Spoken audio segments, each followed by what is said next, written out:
بسم اللہ الرحمن الرحیم۔ شروع اللہ کے نام سے جو رحمان و رحیم ہے۔ الم تر کیف فعل ربک باصحاب الفیل؟ تم نے دیکھا نہیں کہ تمہارے رب نے ہاتھی والوں کے ساتھ کیا کیا؟ تم نے دیکھا نہیں؟ خطاب بظاہر نبی صلی اللہ علیہ وسلم سے ہے، مگر اصل مخاطب نہ صرف قریش بلکہ عرب کے عام لوگ ہیں جو اس سارے قصے سے خوب واقف تھے۔ قرآن مجید میں بکثرت مقامات پر الم ترا یعنی کیا تم نے نہیں دیکھا کہ الفاظ استعمال ہوئے ہیں، اور ان سے مقصود نبی صلی اللہ علیہ وسلم کو نہیں بلکہ عام لوگوں کو مخاطب کرنا ہے۔ مثال کے طور پر آیات ذیل ملاحظہ ہوں: سورہ ابراہیم آیت 19، سورہ الحج آیت 18 اور 65، سورہ النور آیت 43، سورہ لقمان آیات 29 تا 31، سورہ فاطر آیت 27، سورہ الزمر آیت 21۔ پھر دیکھنے کا لفظ اس مقام پر اس لیے استعمال کیا گیا ہے کہ مکہ اور اطراف مکہ اور عرب کے ایک وسیع علاقے میں مکے سے یمن تک ایسے بہت سے لوگ اس وقت زندہ موجود تھے جنہوں نے اپنی آنکھوں سے اصحاب الفیل کی تباہی کا واقعہ دیکھا تھا۔ کیونکہ اس واقعے کو گزرے ہوئے 40-45 سال سے زیادہ زمانہ نہیں ہوا تھا، اور سارا عرب ہی اس کی ایسی متواتر خبریں دیکھنے والوں سے سن چکا تھا کہ یہ واقعہ لوگوں کے لیے آنکھوں دیکھے واقعے کی طرح یقینی تھا۔ کیا کیا؟ یہاں اللہ تعالیٰ نے کوئی تفصیل اس امر کی بیان نہیں کی کہ یہ ہاتھی والے کون تھے، کہاں سے آئے تھے اور کس غرض کے لیے آئے تھے، کیونکہ یہ باتیں سب کو معلوم تھیں۔ الم يجعل كيدهم في تضليل وارسل عليهم طيرا ابابيل ترميهم بحجارة من سجيل فجعلهم كعصف مأكول۔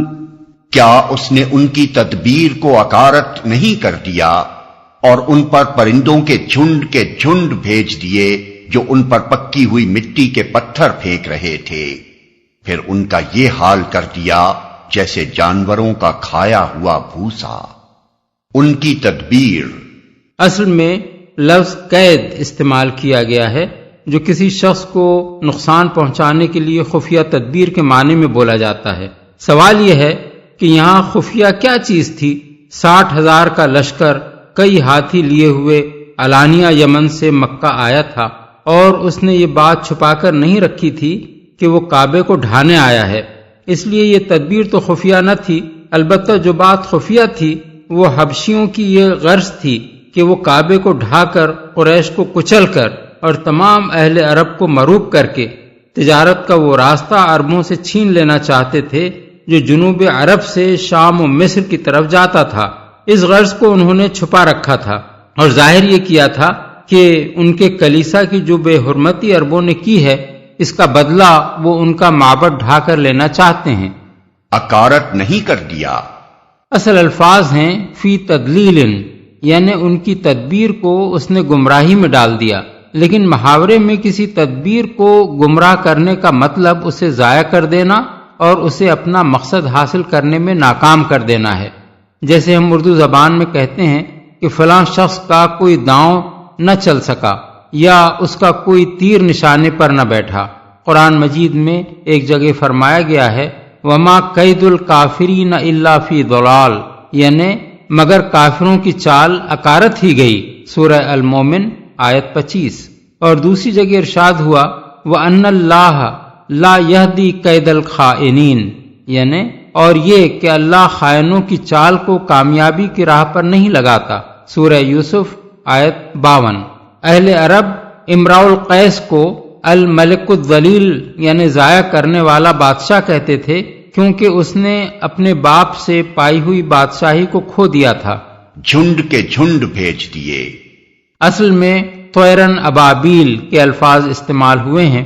اردو زبان میں چونکہ ابابیل ایک خاص قسم کے پرندے کو کہتے ہیں، اس لیے ہمارے ہاں لوگ عام طور پر یہ سمجھتے ہیں کہ ابرہہ کی فوج پر ابابیلیں بھیجی گئی تھیں، لیکن عربی زبان میں ابابیل کے معنی ہیں بہت سے متفرق گروہ جو پے در پے مختلف سمتوں سے آئیں، خواہ وہ آدمیوں کے ہوں یا جانوروں کے۔ اکرمہ اور قتادہ کہتے ہیں کہ یہ جھنڈ کے جھنڈ پرندے بحر احمر کی طرف سے آئے تھے۔ سعید بن جبیر اور اکرمہ کہتے ہیں کہ اس طرح کے پرندے نہ پہلے کبھی دیکھے گئے تھے نہ بعد میں دیکھے گئے۔ یہ نہ نجد کے پرندے تھے نہ حجاز کے، اور نہ تہامہ یعنی حجاز اور بحر احمر کے درمیان ساحلی علاقے کے۔ ابن عباس کہتے ہیں کہ ان کی چونچیں پرندوں جیسی تھیں اور پنجے کتے جیسے۔ اکرمہ کا بیان ہے کہ ان کے سر شکاری پرندوں کے سروں جیسے تھے، اور تقریباً سب راویوں کا متفقہ بیان ہے کہ ہر پرندے کی چونچ میں ایک ایک کنکر تھا اور پنجوں میں دو دو کنکر۔ مکہ کے بعض لوگوں کے پاس یہ کنکر ایک مدت تک محفوظ رہے، چنانچہ ابو نعیم نے نوفل بن ابی معاویہ کا بیان نقل کیا ہے کہ میں نے وہ کنکر دیکھے ہیں جو اصحاب الفیل پر پھینکے گئے تھے، وہ مٹر کے چھوٹے دانے کے برابر سیاہی مائل سرخ تھے۔ ابن عباس کی روایت ابو نعیم نے یہ نقل کی ہے کہ وہ چلغوزے کے برابر تھے، اور ابن مردویہ کی روایت میں ہے کہ بکری کی مینگنی کے برابر۔ ظاہر ہے کہ سارے سنگریزے ایک ہی جیسے نہ ہوں گے، ان میں کچھ نہ کچھ فرق ضرور ہوگا۔ پتھر پھینک رہے تھے۔ اصل الفاظ ہیں بحجارت من سجیل، یعنی سجیل کی قسم کے پتھر۔ ابن عباس فرماتے ہیں کہ یہ لفظ دراصل فارسی کے الفاظ سنگ اور گل کا معرب ہے، اور اس سے مراد وہ پتھر ہے جو مٹی کے گارے سے بنا ہوا اور پک کر سخت ہو گیا ہو۔ قرآن مجید سے بھی اس کی تصدیق ہوتی ہے۔ سورہ ہود آیت 82 اور سورہ ہجر آیت 74 میں کہا گیا ہے کہ قوم لوط پر سجیل کی قسم کے پتھر برسائے گئے تھے، اور انہی پتھروں کے متعلق سورہ زاریات آیت 33 میں فرمایا گیا ہے کہ وہ حجارت من طین یعنی مٹی کے گارے سے بنے ہوئے پتھر تھے۔ مولانا حمید الدین فراہی مرحوم و مغفور، جنہوں نے عہد حاضر میں قرآن مجید کے معنی و مطالب کی تحقیق پر بڑا قیمتی کام کیا ہے، اس آیت میں ترمیہم کا فاعل اہل مکہ اور دوسرے اہل عرب کو قرار دیتے ہیں جو علم ترا کے مخاطب ہیں، اور پرندوں کے متعلق فرماتے ہیں کہ وہ سنگریزے نہیں پھینک رہے تھے بلکہ اس لیے آئے تھے کہ اصحاب الفیل کی لاشوں کو کھائیں۔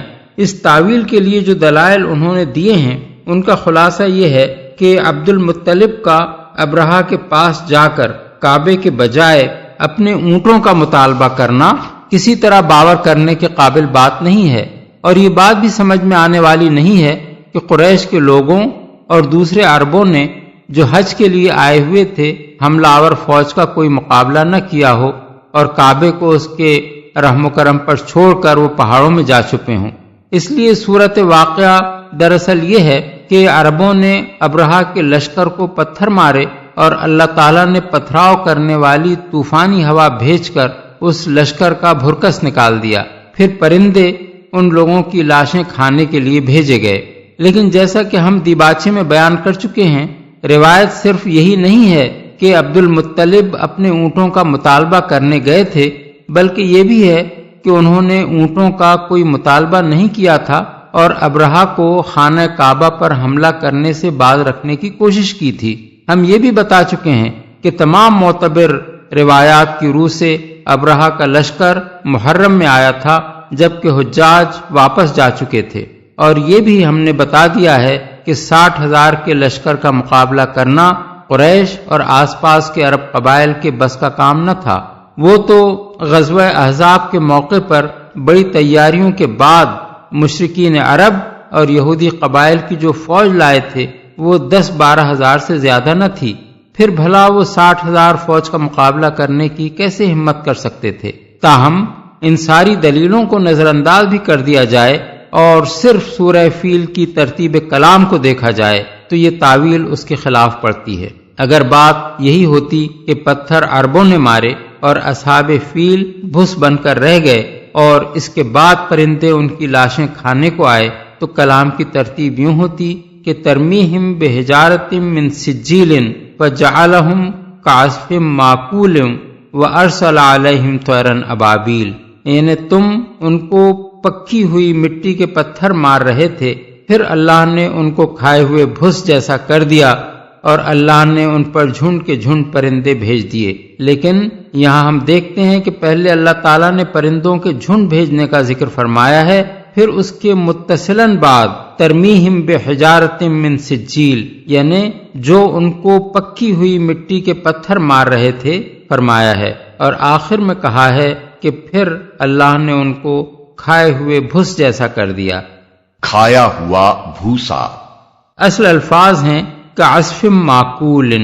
عصف کا لفظ سورہ رحمان آیت 12 میں آیا ہے، ذوالعصف والریحان، اور غلہ بھوسے اور دانے والا۔